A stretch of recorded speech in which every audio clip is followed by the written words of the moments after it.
Hey guys, welcome back. ఈరోజు video వచ్చేసి potato fry అనమాట. వీకెండ్ వస్తే మేము ఏదో ఒక వంట అలా చేసుకుంటూ ఉంటాం కదా. సో ఈరోజు పొటాటో ఫ్రై చేసుకున్నాము. ఇది రెగ్యులర్ పొటాటో ఫ్రై కాదు, కొంచెం డిఫరెంట్గా. మీరు కూడా ట్రై చేసి చెప్పండి ఎలా ఉందో. సో ఫస్ట్ వచ్చేసి ప్యాన్లో ఆయిల్ వేసుకుని పొటాటోస్, ఉప్పు, పసుపు వేసుకోవాలి. సో అవి కొంచెం మనకి 3/4 వరకు పొటాటోస్ మనకి కుక్ అయ్యాయి అనుకున్న తర్వాత ఇందులోకి ఒక పేస్ట్ వేసుకోవాలి. అదేంటంటే ఉల్లిపాయ, ఎల్లుల్లిపాయ, జీలకర్ర. ఎల్లుల్లిపాయ మనం తక్కువ తీయాల్సిన అవసరం లేదు. ఆ మూడు మిక్సీ చేసుకుని ఆ పేస్ట్ ఇందులో వేసుకోవాలి.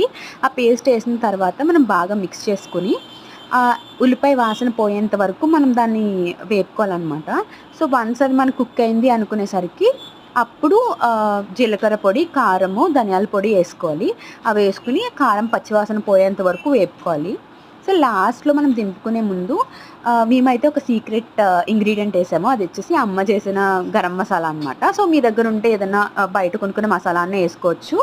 దింపేసుకోవాలి అంతే.